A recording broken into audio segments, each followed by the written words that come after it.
எல்லா புகழும் இறைவனுக்கு. இன்னைக்கு குட்டி ஷார்ட்ஸு. என்ன ஷார்ட்ஸ்னால் மாடு கிடையாது, மாடு சும்மா பின்னாடி நிற்க வச்சு பேசிக்கிட்டு இருக்கேன்.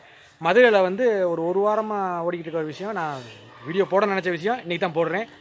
பச்சை கிளி வளர்க்குறவங்க தயவுசெய்து ஃபாரஸ்ட் ரேஞ்சர்கிட்ட ஹேண்ட் ஓவர் பண்ணிடுங்க.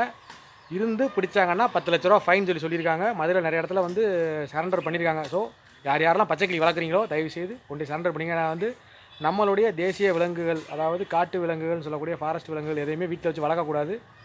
சீக்கிரம் எவ்வளோ வேகமாக கொண்டு சேர்க்க முடியுமோ சேர்த்துருங்க. இன்னொரு வீடியோ சந்திக்கிறேன்.